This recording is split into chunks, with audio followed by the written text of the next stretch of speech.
name is Clark Worley. Welcome to the New Life Mind, Body, and Wellness podcast. Today we have Jay Raj as our guest. What's up, bro? He is an inspirational being that is gracious enough to be in my home, and I have the pleasure to have in my home. Thank you. Likewise. Yeah. You've been living here for a few months now, and I've gotten a unique opportunity to really peel back some layers and get to know you a bit. But I feel like there's a lot that I haven't gotten to know. But I'm excited to hear a bit more. Yeah. You've got a very unique introspective on life and slowing down and meditation. But I'd love to hear your perspective on the mind and the body and slowing it down, and because it seems like you're very in tune with that. Yeah, man. It just seems to me as though it's so easy to go through this life believing that there are different elements of our bodies, different elements of our minds, spirit, that it's so easy to not really understand how to integrate all of them together. I spent the first part of my life absolutely not realizing how to do that. Yeah. And we just learn more as we go. But I guess a short answer to understand kind of the base of my belief system would be, for anyone who's ever done breath work, anyone who's ever meditated, which I'm not assigning a woo-woo definition to any of that, because it occurred to me quite early on that meditation, to me, just for me, meditation is just intentionally connecting with life and intentionally connecting with my unique lens of consciousness and gaining some clarity into how we function before we are in this physical form, while we're in this physical form, while we're around other people in this physical form, what that relationship is, how we all relate to each other, how symbiosis happens, inner standings, ancient or Akashic, knowledge that's already within. Yeah. So, I guess that's a basis of it for me, but, we're not the mind, we're not the thoughts, we're not the feelings. When we observe all those, it allows for analysis to simply understand where we've come from and why we were interacting the way that we were. Where do you believe you came from? That's a great question, man. I really like that. I certainly do believe that there is a timeless, eternal connection to those who birth us. Yeah. So our mothers and our fathers, I believe, are massive, and our whole bloodlines, I believe, are part of our eternal story. I don't necessarily believe that we have only ever been a part of that family. Mm-hmm. I believe that it's very possible that we've been in a variety of different upbringings and a variety of different experiences through many lifetimes. Yeah. I definitely know that we've talked about this. It's came up quite a few times in our community talks. And it's interesting, as I've talked about before, like lineage, and like I've expressed that, like I've had some palm readings, and I don't really have that, those past lives Sure. that people see, and all the things, and Right. it's kind of it really throws me back when I hear everybody else's unique perspectives on that, and they all have the past and that lineage and that feeling of heritage or family background. So Yeah. yeah, if you want to dive deeper on that, I'd love to. Well, I do. Okay, so a download that has happened told me that experience is really the only authentic piece to include in commentary on what we believe about creation, Yeah. right? Because everyone's got an opinion. Everyone's like, oh, I've seen all these past lives, or like, here I channel messages from Palladians or whatever it is. So I'm like, experience is the only real thing I care to share. It's like an asshole. Fair. Everybody's got one. Super true. Yeah.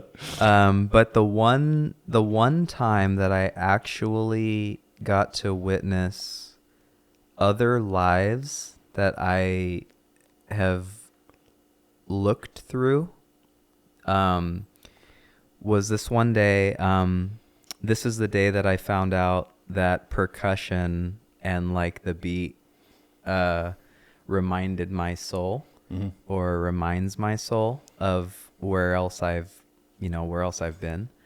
And so I was playing the bongos, and I was with a friend, and we had actually, full disclosure, 2 days prior, we had, we'd eaten some acid, and that was a really pretty crazy story with Lil Wayne. Anyway, With Lil Wayne, yeah. like the actual artist. Yeah, like not physically with our eyes, but literally Gotcha. like his whole catalog with songs that were telling the story of our journey were coming to us. And at one point, a song paused and we had to telepathically come together to place the next notes in a song we'd never heard before. Nice. And then it continued. There could be an element of, cognitive dissonance or like selective vision, psychedelics, blah, blah, blah. But then the following day, we had mushrooms, psilocybin. And then the following day, How was your experience on the mushrooms? oh, beautiful. Yeah, mushrooms have always been like a really gentle lover. For me. Any of like the sacred plant medicines, whenever I sit with Madre, like in all her different forms, like the heart opening it's undeniable. Like I think there's probably been like maybe only once or twice on a little microdose when I haven't like called my mom and like, just like deeply in gratitude, like, and I know lots of people are going to relate on that, but Yeah. um, When Go you say ahead. Madre, break it down for us. Obviously, you're referring to mother. Yeah. But for a lot of people like that haven't been in plant medicine, they don't really, they don't know what mother means. Like, what to you? What is that? What does that encompass? What does that mean? What does mother mean to you? Mother to me means Mother Earth. Beautiful. So like, my experience is that Mother Earth began like nudging me toward working closely with her at a very young age, in my teens.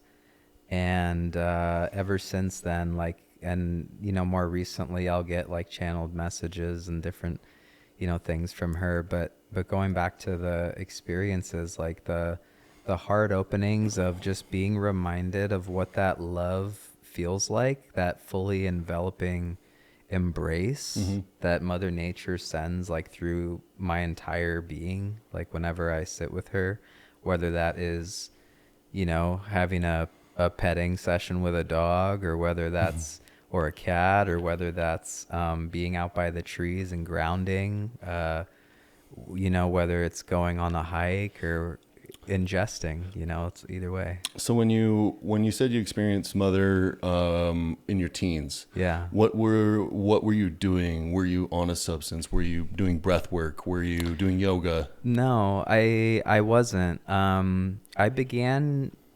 it's my belief, okay, my experience, again, I have to catch myself. That's the only one that I'm going to comment on. So like, um, at that young age and even like younger, something that, I had this inner knowing that moving towards things that I really loved and enjoy, was a sure way to get more communication from my spirit and like the authentic sources that are like at my table, so to speak, right? From beyond. So at that time, playing with dogs, playing tennis, spending time with my family, like things like that, I had a very like early on inner knowing of when I was receiving like vibes of symbiosis or like love from Mother Nature. Yeah. How did Mother Nature get incorporated into that? You're talking about like petting dogs and Yeah. stuff like that. Yeah. So is that your connection with like Mother Earth? Yeah, Yeah. it is. Like and then like dreams happen, right? So like I'll have Yeah. like dreams where I hear from her and I wake up with the inner knowing that like, she really wants me to move closer towards this or that, a practice maybe that I used to do a lot more often when I was more symbiotic with her, things like that. Yeah. So she'll come and give me those messages. And sometimes it's, as I'm sure like many people probably know, like a lot of times it's simply an inner awareness that there's a shedding going on for all of Mother Earth's like kids, Yeah. all of us here on planet Earth. And so sometimes there's like just a release that happens, like, So you know? So talking about shedding, you seem to shed a lot of layers very frequently, Yeah. and it's a pretty beautiful process that when I do get a chance to see it, like last night when you were journaling, I got a unique opportunity to take a look on the inside and see where you came and then where you went. When you were talking about shedding, what are you referring to? You shave your head, Yeah. you'll shave, and Yeah. so I really like your perspective on that. So there's like definitely multiple layers there. With the physical, my appearance changes often because I find it very refreshing. Yeah. My spirit, my body finds it very refreshing. I enjoy flowing in and out of different frequencies. And so that kind of allows me to play with my avatar in order to do that a bit.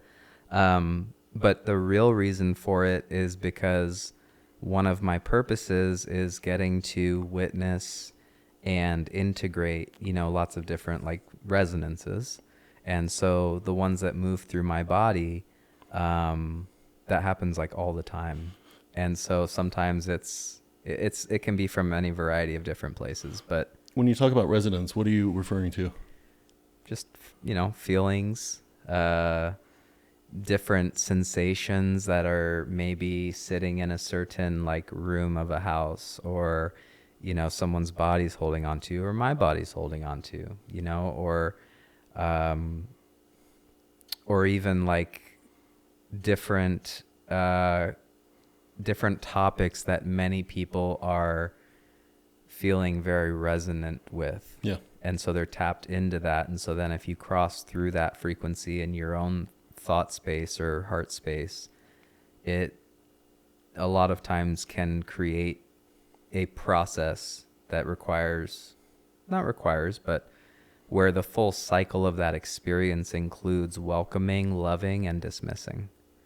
But the key there for me, just my experience, is always the love with which and the curiosity with which I try to get to know that resonance. Yeah.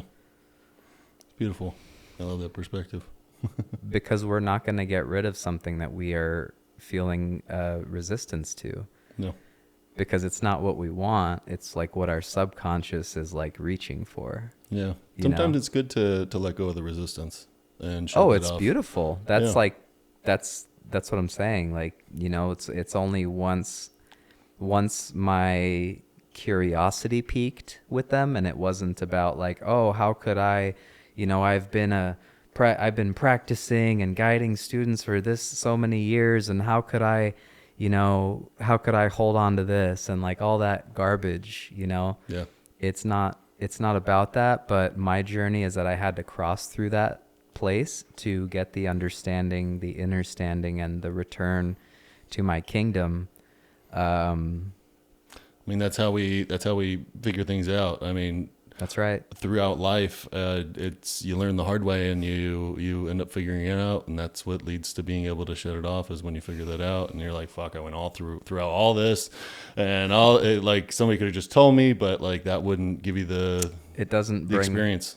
yeah, it doesn't bring home the essentials. And for any of us who understand that things move through us also for the benefit of other people, um, in that process, like we have to go through that, Mm-hmm. because at least just my experience is we had to recognize how we were acting when we came across something we didn't appreciate at the time, Mm-hmm.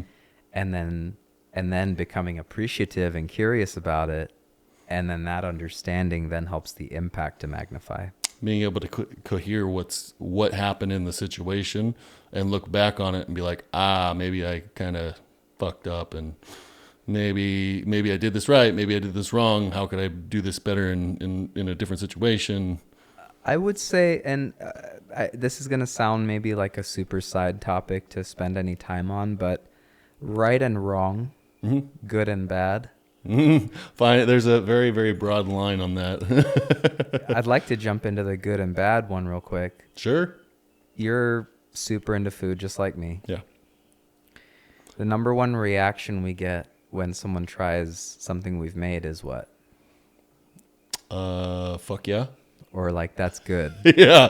But as soon as that word leaves our spellbinder, then like we're attaching morality to it, because we don't actually mean that that's good.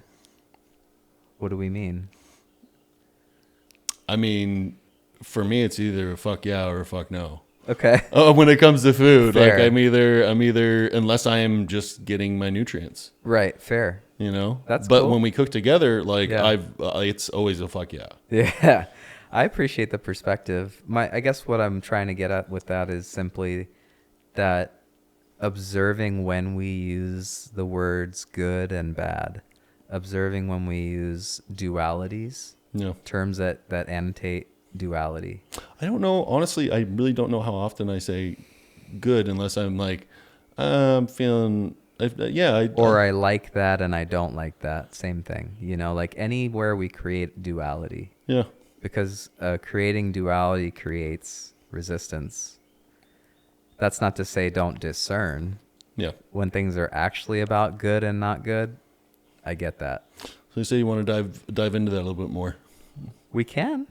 We can talk theory on that, but like, I think that, for me, my experience is that it was when I stopped assigning an adjective to words or how I'm doing or what I'm going through.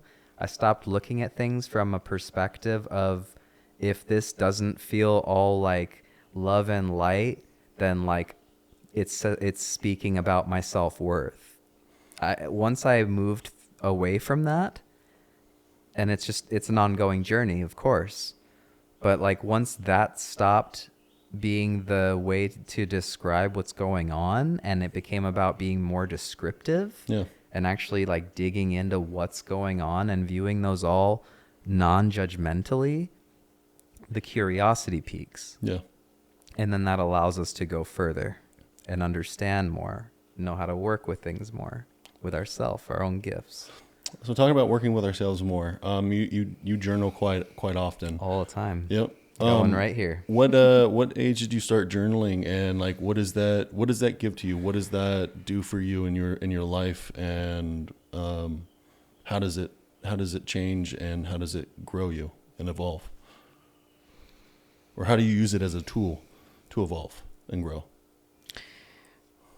Okay, well, that specific question is reminding me of last night when I shared that process of when it's evident to me I'm shifting versions or like ascending in different ways. Just your perspective on it. Okay, What does fine. it do for you? When did you start doing it, and how do Okay, you apply it to your life? okay, sure.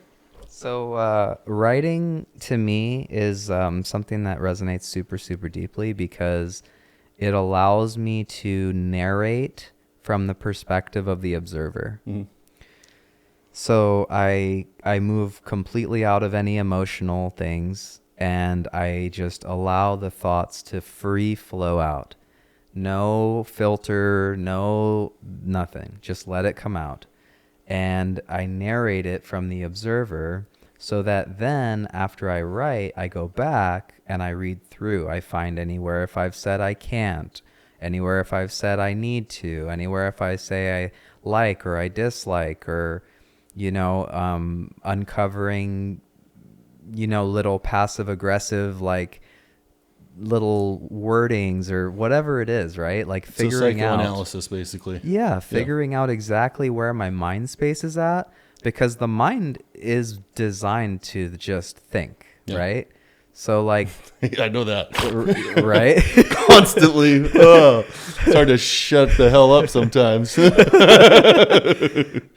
and so like and so to me that's the number one reason is it's like it's an unpacking. Yeah. It's a decluttering. I didn't really understand that until I started watching you, and you kept on pushing it and like do the journaling, try it. And finally I buckled, and I've had this journal for probably a couple years, and it just sits there. And then finally I opened up, and because it's one thing to have a journal, but once you put the pen on that paper and you start writing, it's forever. Yep. It's not like you have a text message or on a screen that you can just delete and erase. Like it's a this is how I'm feeling, and it's a forever thing, and you get to release that and let it go. At least from my perspective, like that's what it does for me. Yeah. And I appreciate that so much. But what age did you start journaling? What brought you to start journaling to be able, and what age did you learn what it was doing for you? So I do remember being it was either 5th or 6th grade when I started writing in journals. What caused you to start writing? Was there a situation? Was there? Oh boy. Yeah. Yeah, get into it. Well, that's my first recollection of something, or like when observing when life through this lens of consciousness was like really difficult, like really hard. I through elementary school, I had maybe like 2 or 3 friends. Yeah.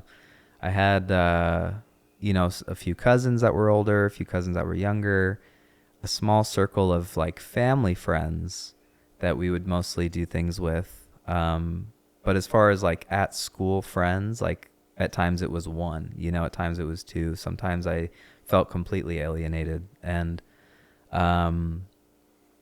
that started because, to my knowledge, it all has to do with familial stuff, right? Like it's always like that. Witnessing someone near, like all the time, who has or had like an insatiable need to like over try, to overexert, from a place of this is what is required of me for people to see my worth. So you were over trying Hmm. and trying to overcompensate. I don't know. Yeah, that's exactly what it was. And so that started from a very young age. And I remember like I would lie for like no reason. Yeah. I just would lie because whatever would get them to accept me more Yeah. uh, was the lie that I was going to tell. And sometimes that was correct and sometimes that wasn't correct. And so like in the 7th grade, I'm sitting in home ec class, and one of the kids I'd known all through elementary school uh, leans over and asks me, "Hey, okay, it goes further back than that. I was in like academic decathlon club, Mm-hmm. and one of the guys there, like a big guy, he was upset with my other friend and I because we would kind of tease him about dating another girl that was in there, right? But it wasn't like malicious or anything, but we were doing that. And so he goes, "The only way that I'm gonna not come to school with steel toe boots on and kick you in the shin is if you get me some naked pictures of Sable." Do you remember like Sable was like a World Wrestling Federation personality back in the 90s? I remember it Kind very of. kind of, but like So that was faces his. or names and putting them together is not my thing. So that was so that was his demand, right? Yeah. And so I did that, and then he went and told a couple other people. So then a few of the other boys started coming and asking me for the same thing, For naked pictures. naked pictures. Yep. And then that became like record like a 4-hour block on like the black box of like porn and like stuff like that. And at the time, like So were you going through taking pictures or I was cutting out magazine pictures actually, and then I recorded 1 or 2 videos of like things that were on like whatever, like Playboy Channel or whatever, So we're talking like videotape? like a VCR tape. VCR, yeah, Yeah, yeah. yeah. Yeah. So I did that. I'm thinking about when I was like, 15 Yeah. or 14 or 15, like what was available at the time, The probably the Pamela Anderson and Tommy Lee sex tape from there. But a friend of mine at the time and I he came over and slept over. I had this computer in my room, and we put it on to download like overnight, but then it was the wrong one. But going back to the other story, so this kid I've gone to school with the whole time since elementary school, he comes out and he's like, or he leans over from the table next to me and he's all, "Jay," "Do you watch porn?" And I'm all, "Yeah, but I didn't." Like I was totally lying. Like I had recorded a couple, but I didn't even like watch them. And so I'm like, "Yeah." He's all, "And do you like jerk off, right?" And I'm like, "Yeah," like thinking that's the right answer. And he goes, "Hey everyone, Jay watches porn and jerks off." And in like 7th grade or 8th grade, that wasn't cool. So like it proceeded to get me completely alienated, but I did that to myself. That's the part that's like the overlying theme for myself and so many other people, right? Is like there's always an element of us creating our own issues. See, that's the issue. Like I have a similar past as far as trying to get people to like me. I used to Me try too. so hard. I struggled finding friends. Yeah. And I lied about situations as well, because I wanted to get friends and I wanted to seem cool, so people would like me. And it was to my own detriment because I didn't have confidence. After I was 9, my father went to prison for vehicular manslaughter, and like I lived through that. But after that, I had lost my self-confidence and I didn't know how to interact in situations or how to make friends, or I also had ADHD, so that didn't help anything out. Right. And Yeah. but I didn't know how to navigate my emotions. So I found myself doing similar things, Yep. Was there anything like specific? Why was there any trauma or anything like that built around why you made those decisions and why you decided to lie about it or anything like that? Or was it just simply just wanting to make friends? Yeah, I think that what happened was, and this I didn't realize until so many more years later, right? That I believe I was like, I had a programming in me from my DNA that was to overexert and to try to earn value from other people. And so I don't believe from my experience that it was like due to a single event. Yeah. I've done a lot of digging there. But I understand it comes from my like divine feminine side. Yeah. And that doesn't have to mean gender, but Yeah. yeah. So I understand where that came from, and it just kind of made its way there. And before I had a chance to really look at any of that, that's how that part of me manifested. Your feminine side? Yeah. Yeah. Yeah. Put you in touch, and kind of forced you. Yeah, I was just like, here, look at me. Because, like, dude, my parents were, like, the freaking best parents, man. They are the best parents. Like, mom and dad, like, I owe you everything. Like, I owe you everything, mom and dad. Like, you are literally everything. You're everything. So, like, so we never questioned it. I had such an amazing, what I perceived, like, it was an amazing childhood, Sometimes I think that because I came from a similar background, my parents were always amazing. They were always there for me. Whenever I had questions, they were there to to hold space and try to explain. But it's you hear stories, and a lot of the kids that were like popular or were the cool kids or whatever it was, like at least I've dived. I when I was older, I wanted to understand why, so I got to know those people why, and then I start to hear very similar trends, trauma in their unhealthy relationships, their divorce, this or that, and I find often that a lot of the popular kids and the kids that are kind of taking charge in the schools and stuff like that tend to be ones with more trauma. Yep. And then the people with normal upbringing or whatever like tend to struggle a bit or really take off and just be on their own and do that. Now, there was one other element that I witnessed a lot growing up that really shaped the traumas that I would later come to deal with. And that was, I'm not even going to call them traumas. Like this one in particular, I'm just going to say like it was conditioning.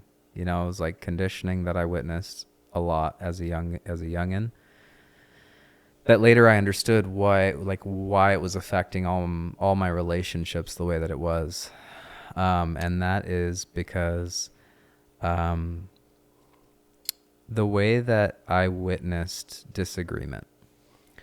So the way that I witnessed disagreement in the home was that two people who had never really, up until now, learned how to navigate more intense vibrations, especially like specifically when there's disagreement.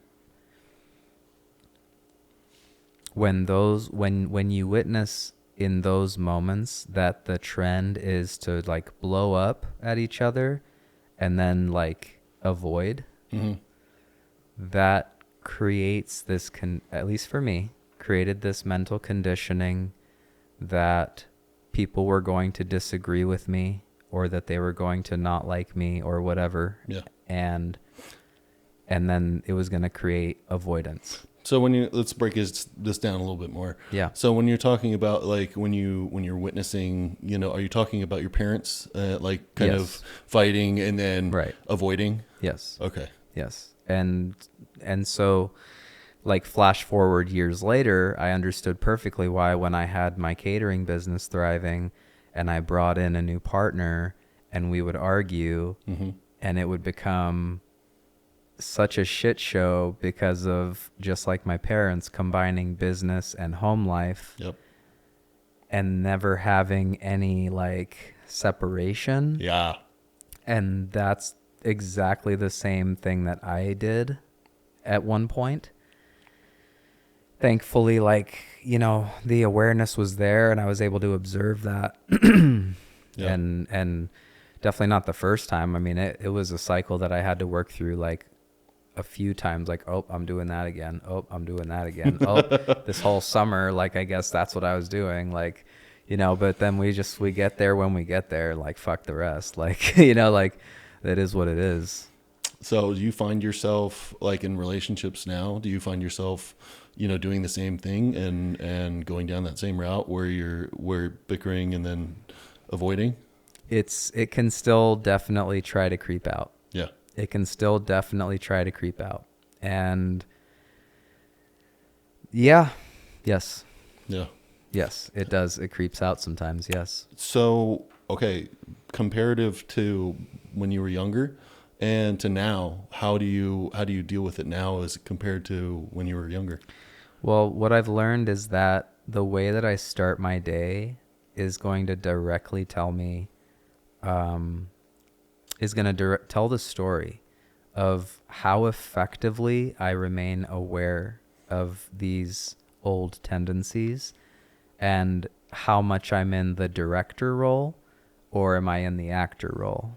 So if I just get up and I don't spend any time on like mindfulness or like I don't move my body or like declutter some things or do a lymph drainage or whatever, play singing bowls, like breathe, yoga. If I don't do some of that and I just jump straight into like a project, then I am liable. Yeah. I am liable to come from that place because I but what sets me up for operating the way that I want to operate is starting each fresh period of light with remembrance of like who I actually am. Mm-hmm. Like I am not these things. I am not the thoughts. I am not the feelings. I am not the resonances that are floating around the places I frequent. I am not anyone else's ability to do or not do something. I am nobody else's choices of what they decide or decide not to do. I am in zero control, nor do I desire to be in control of owning anyone else's reactions to life. We each get to live our own life. We each get to do, say, think, feel, and react however we choose to. That's right. You always have the decision. Everything's a choice. So that is freeing. That when I'm in that space, it's great. So when did you start applying? So we've talked about the mind a lot.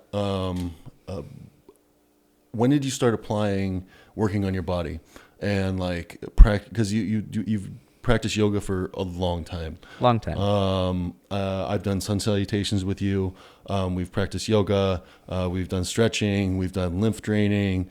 There's a plethora of things that you've brought into this home that excite me and get the day going. But what started you down that path? Like, where did you learn that? Where did it come from? Now, first off, I won't take credit for those modalities. I mean, every plant, there's a seed, and it grows. Yes. I'm grateful to be where I'm at in order to share the gifts that have been getting honed in me for like lifetimes, that's it. I'm doing the action. But how did that start with the body? Okay. So when I was young, I don't think we talked about the reason that I was first felt very alienated was body weight. Uh-huh. Very familiar with that one. Yeah, we've talked. Yeah. So I was the kid who my parents would let me eat whatever I wanted to eat. Yep. I was snacking. I was eating fast food. You're the fat kid like me. I was the fat kid. Yeah. I was. I use food as well Yep. as a Coping mechanism. Yep, exactly. So that was my number one favorite coping mechanism at that time. What was your favorite food? At the time, the Burger King original chicken sandwich, the longer one, Yeah. that was my jam. Their chicken tenders were also good, but then the Wendy's spicy chicken sandwich. Mine was always a whole box of Nutty Buddy bars. Oh. I couldn't stop. Once you pop, you can't stop. Dude. Yeah, and I just kept on popping. Gotta love the Nutter Butters. But let's jump back into the body weight and everything. Yeah. So that was childhood. Mm-hmm. And, getting called lots of names, being, getting teased. And then you go to school with the same people for so many years. And, like, there's a history there and, like, this whole thing. Mm-hmm. I get to high school after those, the porn and jerking off thing. And lack thereof. Yeah, right. Exactly. So I go to a different high school than all the people are going to go to from my middle school. I go to Catholic school. You get a recharge, a reprieve, chance for right.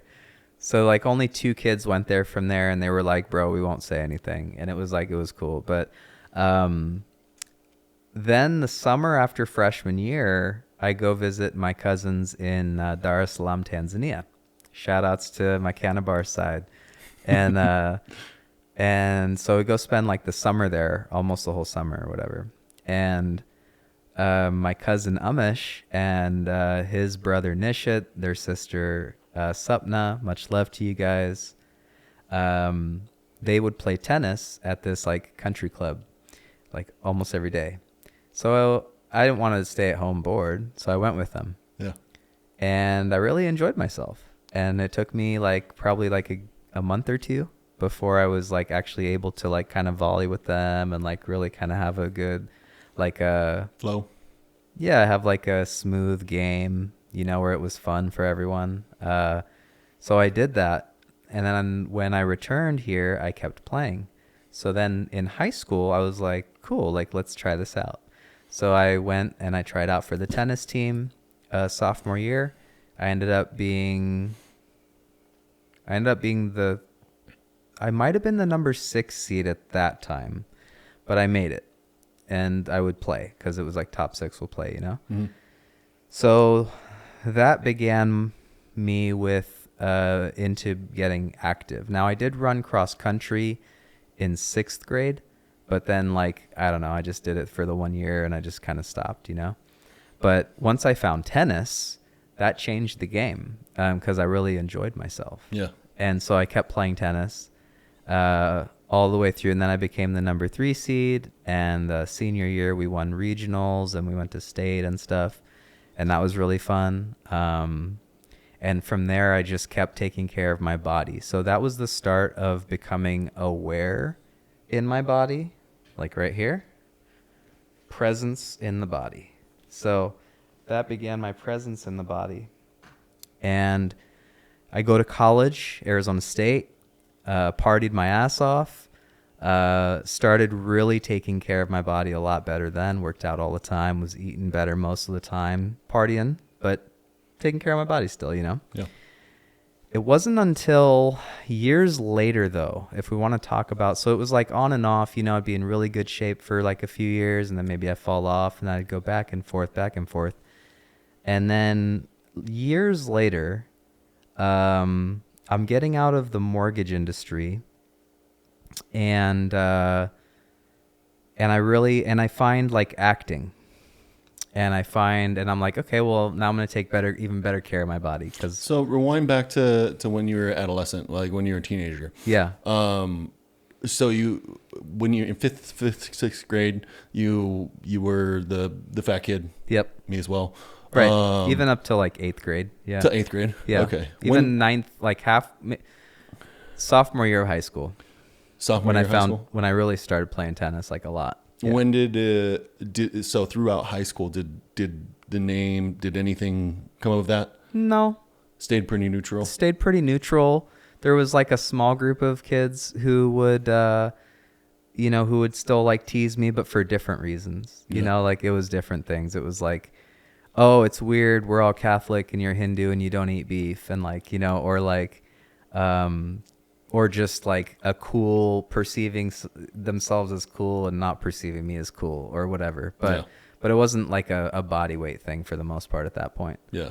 Yeah. And then you got out of high school. Yeah. Did you go to college? Yeah. Went to Arizona State. That's right. For 3 years, but I got like 1.5 or so years worth of credits. Is that where you started transitioning and finding your own? I'm trying to figure out when you started being more aware with your body and doing the yoga and Yes. and bringing practice into your life. Yeah. So that was what I was going into when I started talking about finding acting. Gotcha. So when I found acting, I said, okay, I'm going to take even better care of my body now. I'm going to be on camera, this, that. So It was a bit vain. But as a result, I got really back into working out. I started doing yoga as a way of breath work. I just wanted breath work, really. Yeah. There was an inner knowing that understanding how to work with the mechanics of breath would result in feeling quite empowered. Yeah. Just for life. Like I didn't even, and so I was like, how do I do that? And years earlier, I was like 11 or 12, my mom took me to a yoga class. It didn't catch. But you got introduced to it. I got introduced to it. Yeah. And then years later, I was like, oh, let's go back and try yoga. So yeah, like, thank you, Mom. Like, love you very much. Thanks for that. So it got implanted in you at an early age. It did. Yeah. It did. Yeah. And or made an impression on you. Yes. But, the very first exercise that made an impact or impression on me was dancing. When I was young, we would go to these family parties, and they were big old parties, like at, banquet halls and whatever, DJs and this and that, everything big. And my mom and I would always dance together. Oh, that's awesome. And that was way before any, thoughts of like, oh, this is in my DNA and I got to work through this. And none of that. It was just such simple, fun, pure love, Yeah. That's like, yeah. And then you started practicing yoga in your 20s? In my 20s. Yeah, my 20s. So I was probably like around 24 when it really started like becoming something in my life. When did you have your first, what was the first time that you took a yoga class or experienced that? Didn't actually take yoga classes. You didn't go to any classes or anything? So how did it become prevalent in your life? Intuition. Just intuition. You just started stretching and doing it? Yeah. Like I've gone to a few classes, don't get me wrong, but they weren't in the beginning. Like in the beginning, I recognized, and maybe if this is the one message from this whole episode that people hear this. Like there's an intuition in all of us.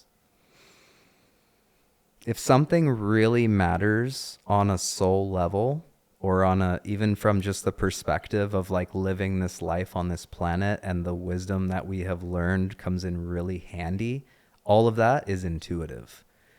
It's been in us since the beginning. So I don't need to go, there's no need to like go and look for like, how do I do every little thing? Because think about back to the beginning of creation. Some people might call it the Shiva or the nothingness. Well, I say this because like when you come to, you have intuition or like past lives and stuff. I personally don't have that. So I feel like I'm learning things and I'm constantly. But do you feel like you don't have that because you've never allowed yourself to explore without looking things up? Well, that's a good question. I don't know. It's never felt like you were explaining it. I've never had that feeling. What myself, feeling? Of knowing and having the intuition of just doing. It came from the doing.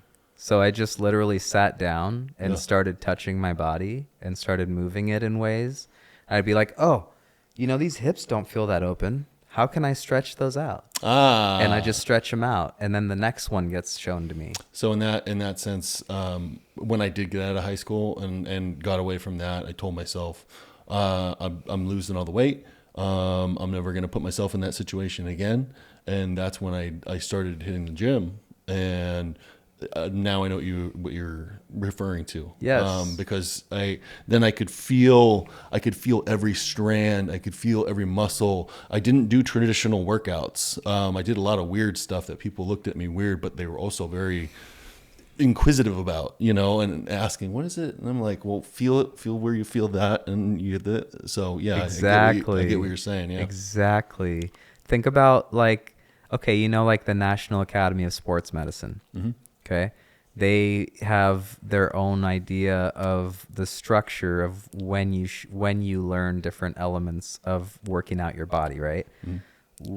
The very first focus is like joint and core stability, because it's the foundation.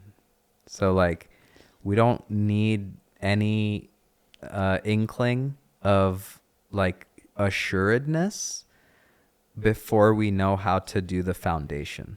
We understand how to do the foundation no matter what it is, whether it's building something with our hands, whether it's like, so cooking, for example, that's like the oldest thing, right? Like man is born, he's like, okay, this is cool, I want food. Like, but it takes a certain sense of like, to be able to throw certain spices in and know what it's going to do, and know when to taste, and have the taste buds to be able to do that. I know a lot, like there are a lot of like people that try to cook, and it's not intuitional for some people. You know what I mean? I would say that it still is.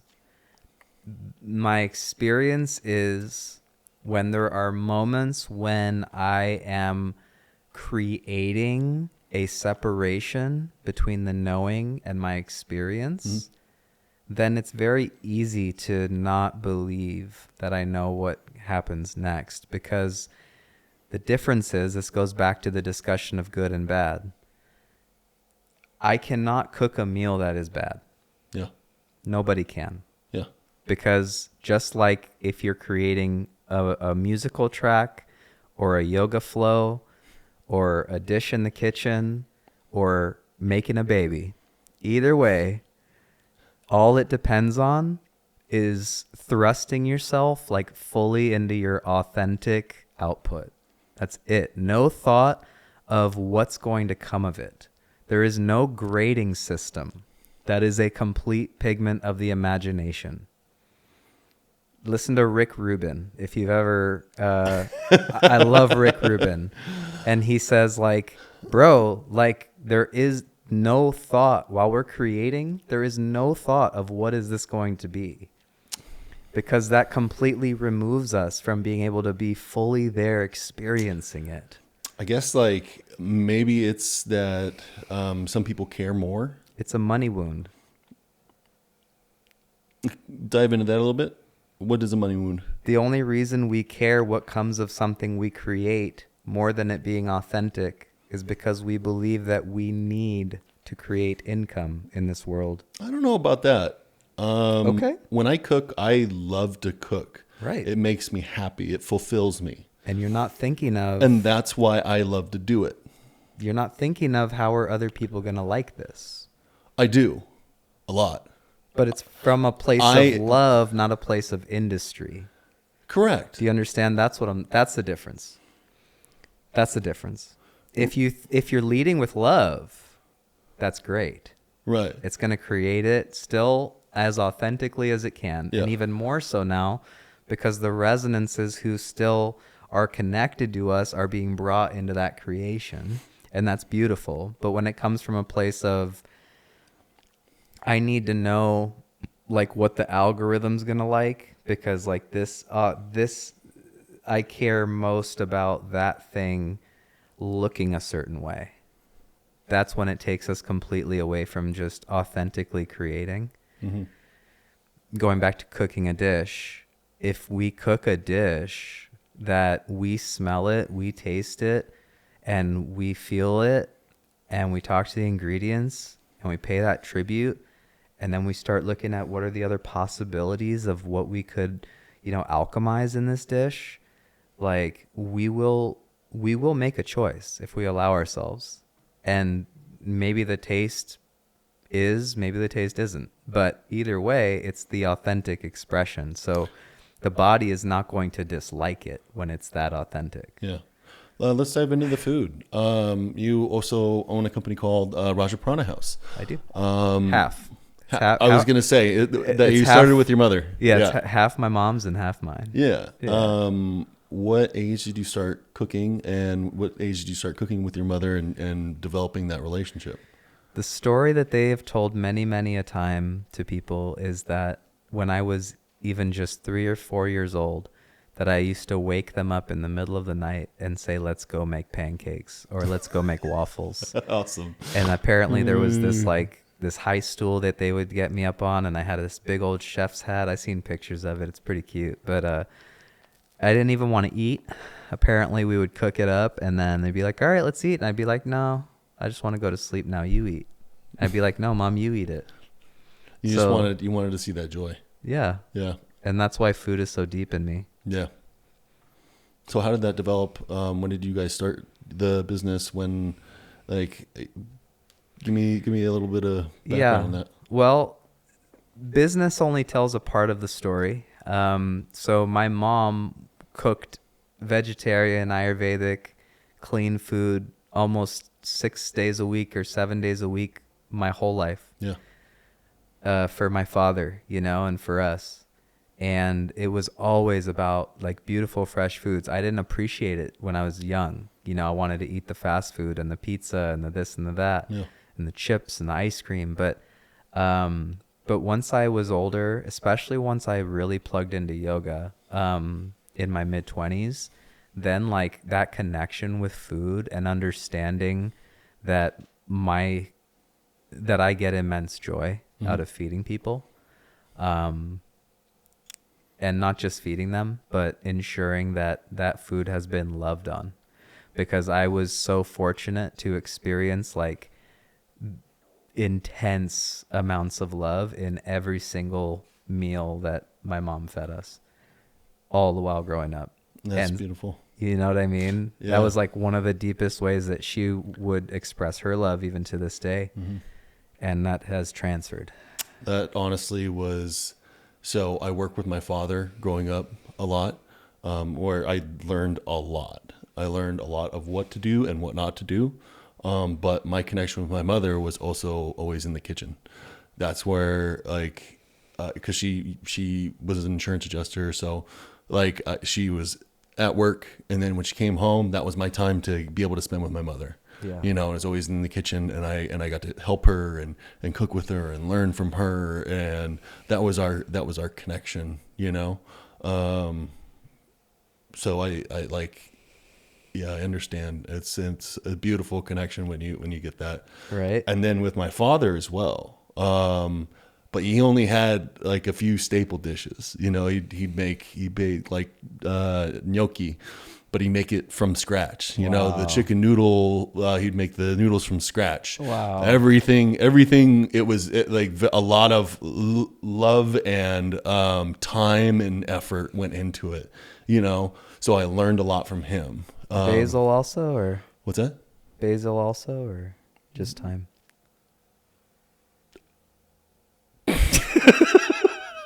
Sometimes I don't fucking get your jokes at all. More presents. More presents. Ding da ding da ding da ding ding. So when did you guys start Raja Prana House? So Was the it next, your idea so or the was next, it her idea? So the next part of the answer is so that continued, and then when I started, so then I worked in like a sports bar too when I was like maybe 19 or so, sold weed there, and then years later, I'm in my mid 20s, and I forget what it was.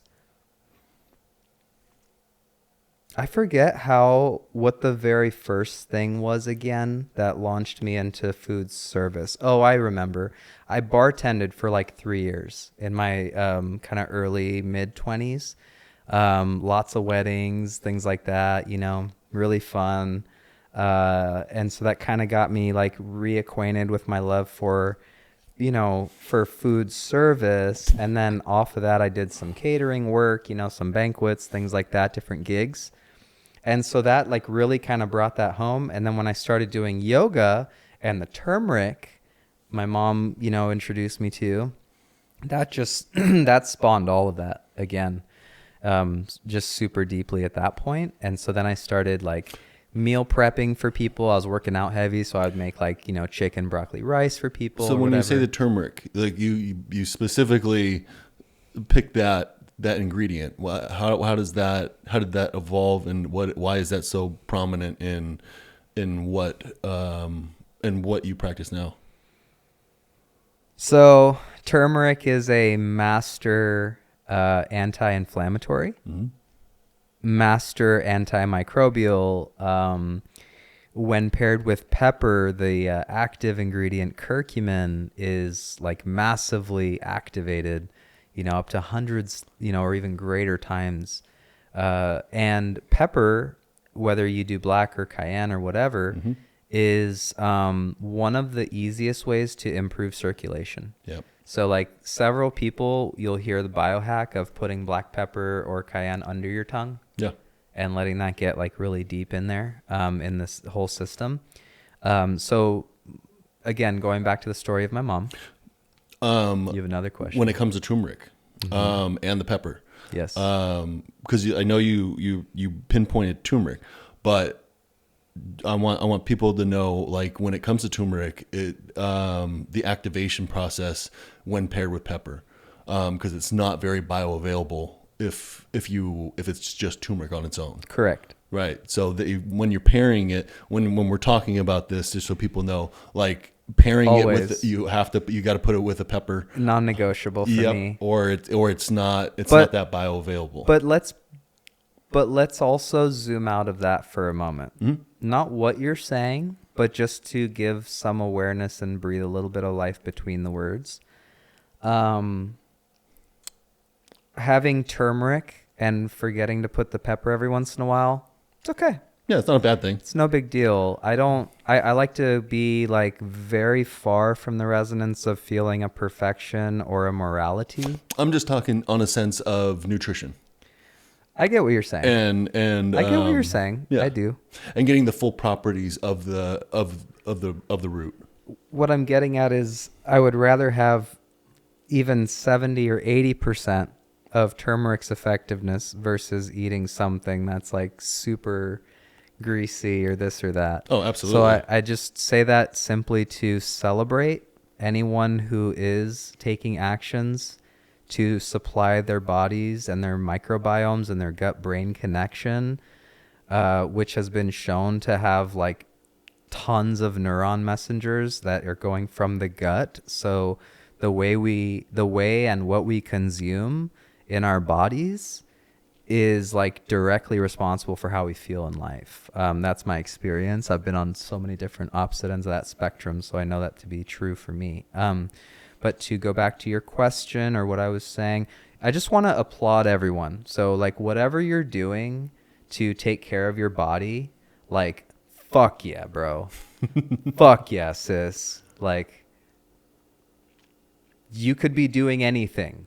There are people literally choosing to do every single different thing in this universe. So any single action or any group of actions that we do to uplift and like improve our well-being, like I celebrate that with everyone. So get back into the Raja Prana House. right. And turmeric. Fair. Yeah. Okay, cool.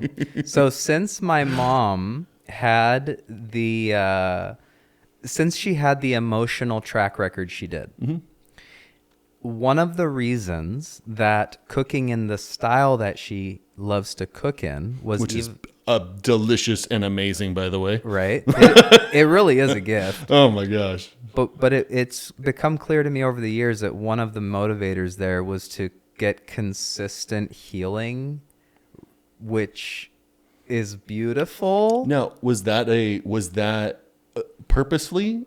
I mean, because she cooks a lot of Indian food, and at least from what I've tasted and had around. That is what she cooks all the time. Okay, so she has made other foods. She can even make better chicken than you or I without even tasting it. Was that intentional for the body, or is that an upbringing that she learned how to cook? Well, they're vegetarian. Right. And being raised in the Indian household, she learned most of her cooking skills, at least in this lifetime, from my dad's mom when they went to live with my dad's parents in England after getting married in 1980. And so she learned a lot of Indian vegetarian food there, but that's what she was eating her whole life too. Right. That's what I was getting at. Nature and nurture. So being, I guess it's the older times that it was naturally you take care of your body from what you eat, and that naturally conveyed into her cooking. I remember that I remember when I was younger, it was like, yes, it was about taking care of her body, but it was also mostly about like, that's just the role that the Indian wife does. Yeah. Like when the husband is a vegetarian Indian as well, you're a vegetarian Indian, got married at 18, first kid by 23, like you just make Indian food like for the rest of your life. Yeah. Like, that was the programming. Yeah. But like we've all been all the more better for it, obviously. Yeah. And then as she got older, I recognized that her verbiage would point to appreciating, the healthy ingredients, living foods, Yeah. I don't know if that really answers what you were getting at. Okay. So you mentioned making pancakes with your parents. When did you start cooking with your mother? When did you guys start developing that relationship? So when I was 13 or 14, I would start cooking a lot of my own food. Okay.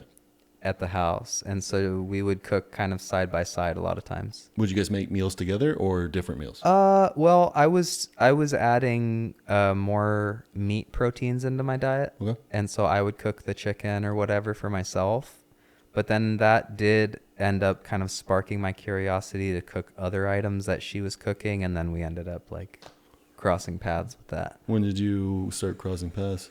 I can't pinpoint it. I don't have a specific memory of that. Younger, older, teens? Teens. Teens? Yeah, I would say teens. Okay. And then with like Raja Prana House, after I had been really digging in and unlocking like a lot of the intuition of the yogas, I came back to her and talked about how impactful continuing her turmeric regimen had been for me. Yeah.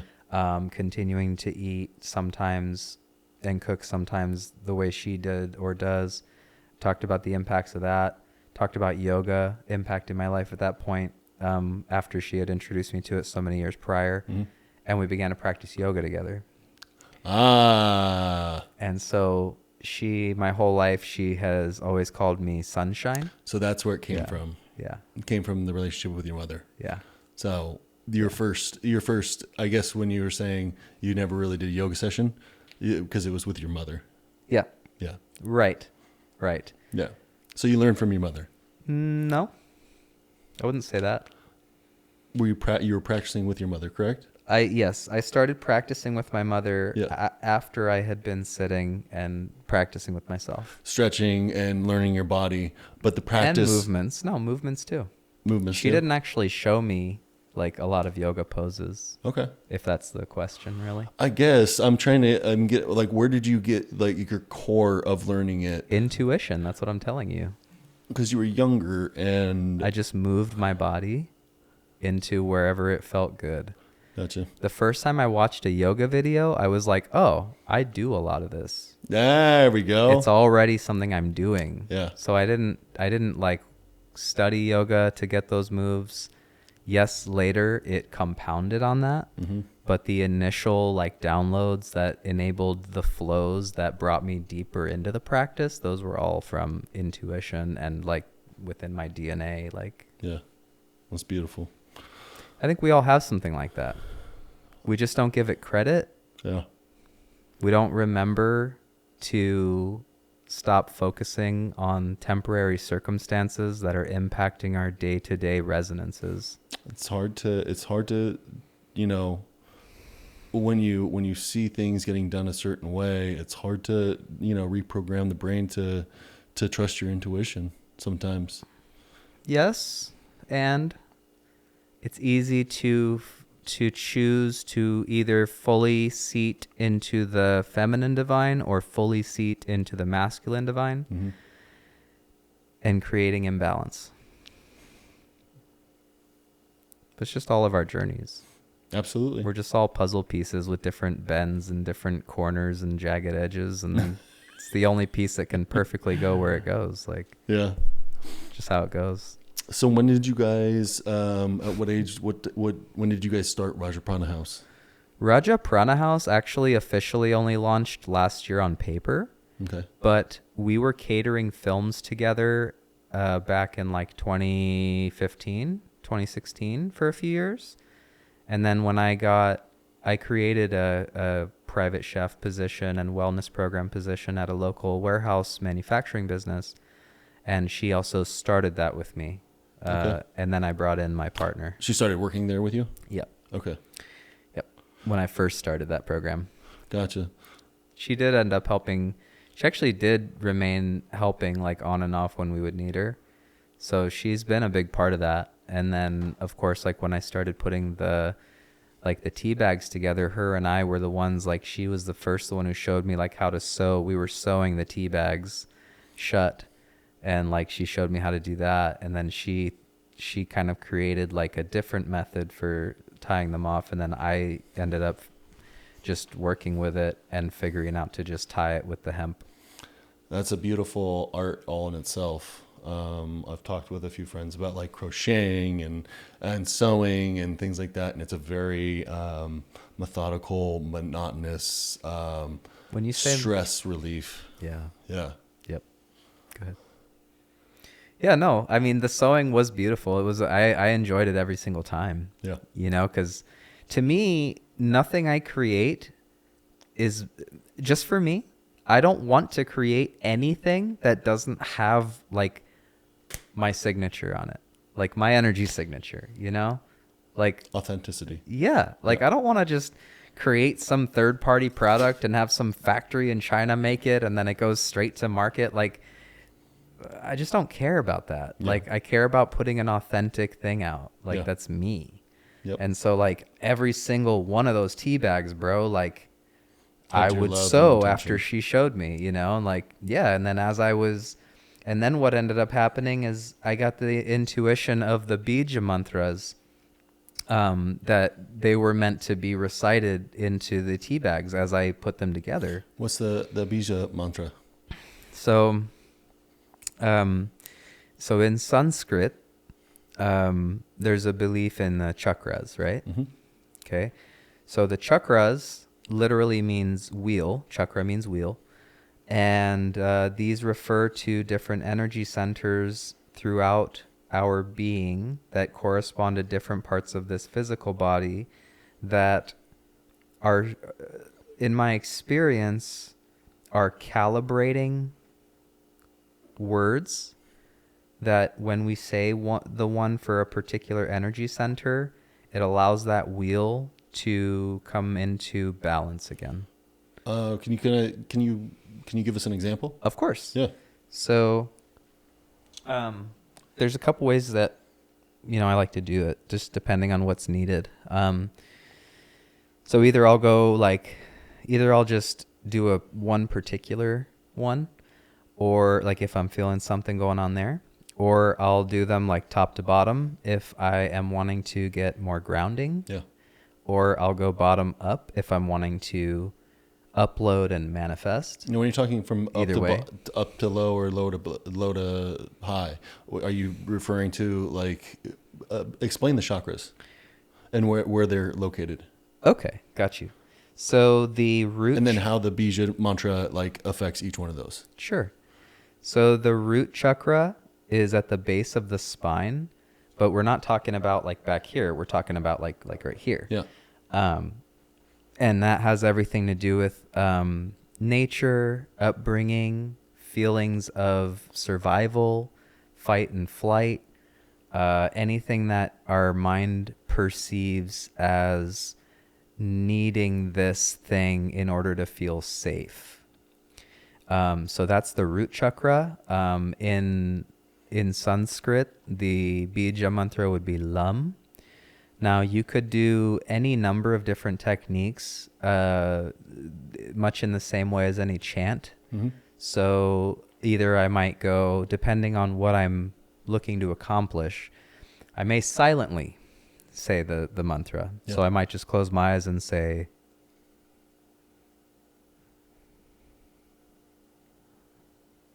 and as I say that lam, I am literally visualizing that life force being in my root chakra. When you're saying lum, how are you saying it in your mind out loud? Lam, Lum. lam, Okay. lam.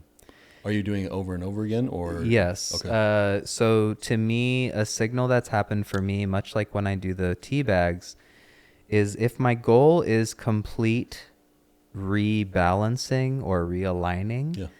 then it's super effective to repeat the mantra until that one, I get a click by my crown. You've talked about that before. Yeah. Yeah. So it moves all the way through and gives me a click. And that's how I know it's washed. Yeah. It's refreshed.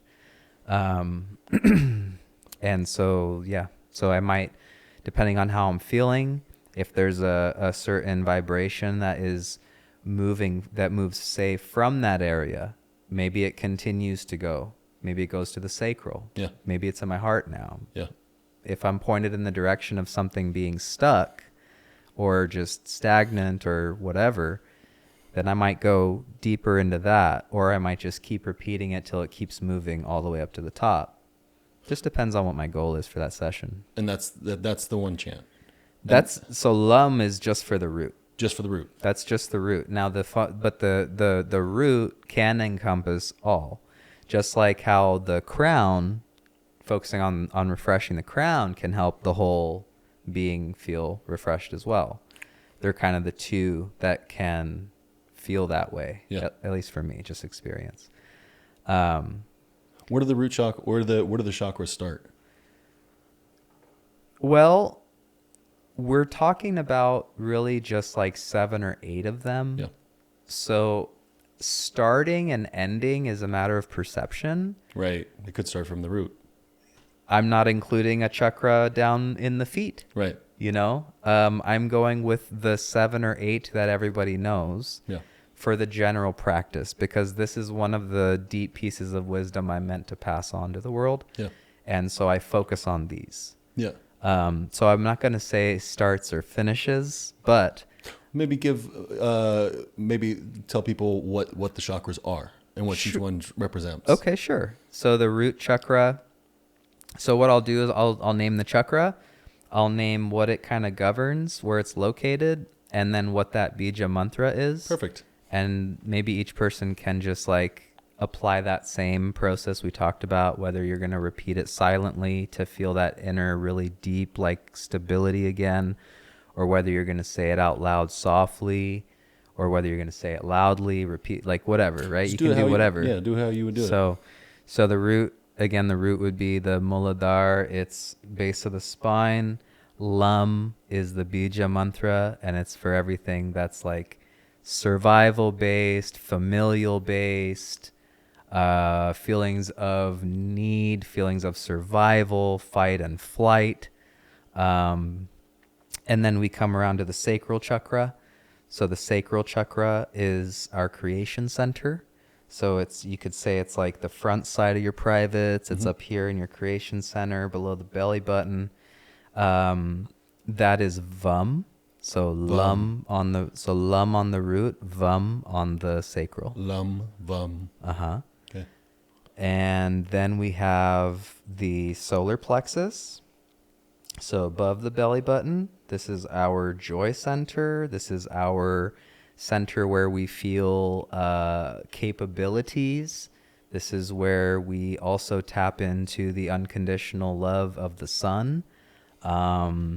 This is, for me, this is the bridge of turning feeling into reality, right? Because you got feelings down here. And then above the solar plexus, you got the heart. So before you spray it with love and make it real, it passes through feeling like I can make it happen. Kind of like a seed and watering the seed. Exactly. Yeah, we are plants, really. Yeah. And the bija mantra for the solar plexus is Ram. Ram. Ram. Lam, Vam, Ram. Or you can say Lam, Vam, Ram. Lam, Vam, Ram. Right? And so after solar plexus, we are in the heart. Now, this is where my study has produced a few complicated pieces of wisdom with it. So not that complicated, but the heart, through my breath work, it really became apparent to me that after I go Ram, Ram, I can go Yam, but it doesn't completely take care of the whole heart space. So the other one that makes sense to me is hum. I was literally just thinking that in my head. Yes. Yeah. So yam and hum. If you say those separately. Now, do you ever like hum it like that? Do Yeah. you hum? Oh, absolutely. I sing all of them. Because when I do when I do chants and stuff, like it'll be like lam, and ram and vam. Not just saying it, but like expressing it through the vocal cords and really letting it exhale out of the body. 100%. Yeah. 100%. Or even I would just say just to let it sit and let it reverberate. Yeah. So I'm with you there completely. Back to the heart. Yeah. So we have, yam, hum. Yam, hum.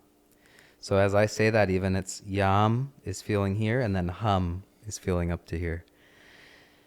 Now, the 8th chakra that many people focus on is above the crown chakra. I choose not to. I choose to stick with the armpit chakra. Okay. The reason is the heart chakra, okay, of course, we all know what the heart does. And we've been living in this life where we don't spend that much time or that much intention, focus, at least not everyone, on what does that genuinely feel like, right? Like what is the actual communication that my heart wants to share with me? Yeah. Like my heart is telling me all day, like, this is authentic, this is not authentic. Yeah. That is the grading system my heart passes it through. Yeah. And so it won't feel as fulfilling. That means it's not that resonant, or vice versa. But either way, after we feel something in our heart chakra, well, where does that go? Now, the heart cannot actually falter. The heart is like the unfuckwithable one, right? Like it doesn't actually it doesn't fall at all. It's just our perception that believes that our heart gets like damaged. But in a purely scientific way, if something was flowing out from my heart, it would pass through the heart meridian. Now, the heart meridian goes through the armpit and down the pinky side. And the lungs are more so like on the thumb side. So that is when I began to add sa and so. So to me, sa, I feel that all through here, and then so handles that, but also kind of handles some in here. So. Right? So sa, so, sa, so. Beautiful. Right? So now we're all the way up here. And I do also couple that with like lymphatic drainage, like we talked I about. was gonna get into that. You after we get done Yeah. with the chakras Yeah. and the chants. Yeah. Absolutely. But yeah, so that's a big part of it for me. And that's why like I don't call myself a practitioner of any one modality. Yeah. You know, like my expression is a combination of like starting in breath work, playing a little singing bowl, doing the bija mantras, moving the body, dancing, journaling, Yeah. meditating, like Yeah. stretching, like, you know, that's my practice. Yeah. I've noticed on. Hold. We should finish the chakras and then cut. Okay. That's what I wanted to do. All right. Yeah. Okay. Rather than going into anything else. Yeah. Okay. We have time, but Okay. So then after the sa and the so, so now that's up to here, bro. Yeah. This is optional. A lot of people struggle. I struggled because I would always think that I had to work up through the crown. Yeah. That's not necessarily true. Sometimes it's best to come downward when we're feeling too cranial, like we're in everyone else's other shit. Mm-hmm. Like bring it down. Yeah. Ground it down. So then I'll start. So then Aum is third eye. Oh. Yeah.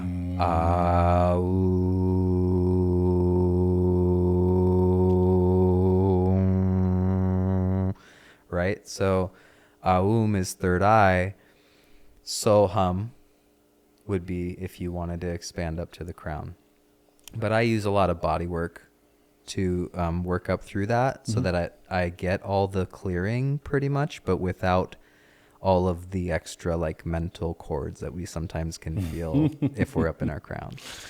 So Yeah. For me, it's I'm very connected with my crown. sure. And I haven't practiced like the meditative and the chakras. I don't know enough about it to know how to do it properly. But for me, it makes sense to probably go like you were talking about starting from the down. top and going down. Go Yeah. down. Yeah. That's actually one thing that I highly would encourage us all to do is, especially right now when like there's some nutty stuff going on, right? So like, so to me, my perception and like from like dreams and everything else and whatever is like, we don't need to be trying to be in the ethereal right now. What's ethereal? Like ether. Yeah. You know, we don't need to try. Yeah. Like there's this hyper focus because again of industry. When COVID started, when people created that frequency,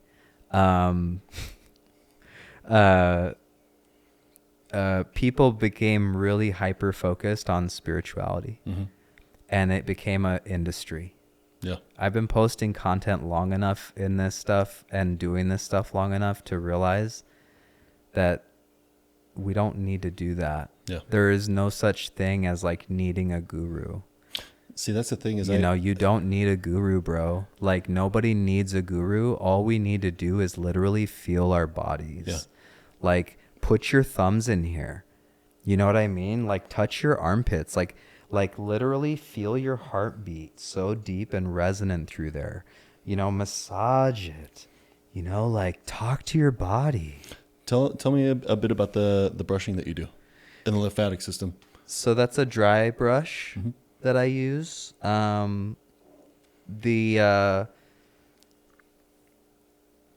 The natural systems within the bodies, you might call some of them chakras. Then there's like full lines that go from top to bottom called nadi. That's Nadi. There's a masculine and there's a feminine divine, and then they both cross like up in the middle. That's why the alternating nasal breath is so effective, because you basically compartmentalize your masculine and your feminine divines and then let them come into unison, mixing in your crown and all your beauty from your heart. Now, is that giving oxygen to the left hand side of your brain and your right hand side of your brain? Yeah, Yeah. exactly. exactly. And for me, just, I don't know, man. I'm probably was gonna ramble. It just gives me a really beautiful like way to observe and sit with feeling like full refresher. Yeah.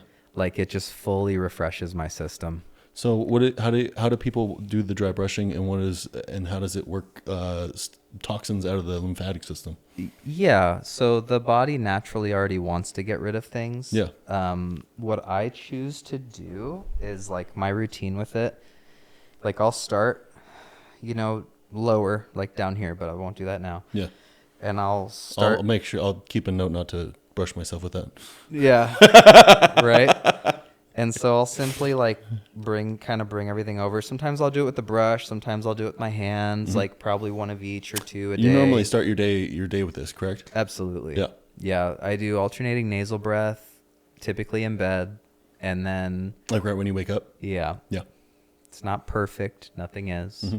I don't do it 100% of the time, but most of the time I do.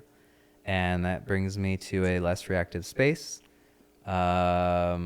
And puts me in touch with the systems that are working always within this body. So kind of getting in touch with and in tune with it before you start the day. That way I am not leaving my resonance up to a cumulative addition of everything that I run into that day. Yeah.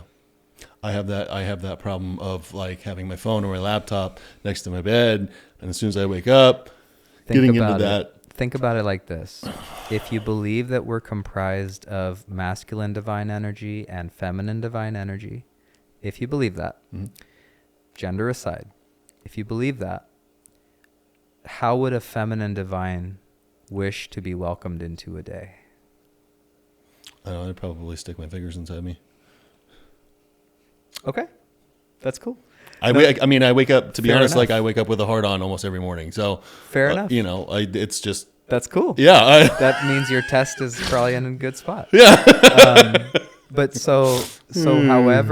however we each believe and resonate and feel that our feminine divine wishes to be welcomed into a day, to live feeling fulfilled, and the masculine, same thing, and maybe even the inner child, and then working with all of them and being like, yo, I'm the director, but we're all like one beautiful team together, and this body is where we all converge. Beautiful. So that is why it's so important to me. And you have a really beautiful story. Thank you. I'd really love to dive deeper another time when we have some more time. Yeah. Yeah. But I really appreciate your insight and the love that you bring into each day, and the willingness to teach people and bring that out of them. It's not that part has nothing to do with me. I mean, when we're shown a gift that is meant to have an impact on people's hearts, it becomes a duty that we love. that's what I'm saying. You know what I mean? I appreciate that skill set that you have to naturally do it. Thank you, my brother. Yeah. I appreciate you. Yeah. Yeah, I mean, anytime you guys want to, anytime you want to have me, I thoroughly enjoy doing breath work. Do we have time to do a quick one, or no? No. Okay, next time then. Yeah. Fair close enough. it. We'll close it out next time. Sure. We'll do some more of that. Okay. But I appreciate you, and thank you for sharing your insights and your love. Thank you, my bro, and I appreciate you for all that you do, holding space, non-judgmentally observing, attempting to learn and support and flow with everything. And it's a beautiful thing, man. I appreciate our friendship, appreciate the platform. Hopefully even just one person took something from this that assists you in your journey. There is nothing wrong with any of us. None of us are fractured. We're all full beings. It's simply our perception of ourself. That's the only space where really any healing is needed, if you ask me. And the body, because the body does keep the score, as the book says. Yeah, definitely. Well, thank you again. Thank you, bro. This is the New Life Mind, Body, and Wellness podcast, and stay tuned for the next one. Thank you. Love you.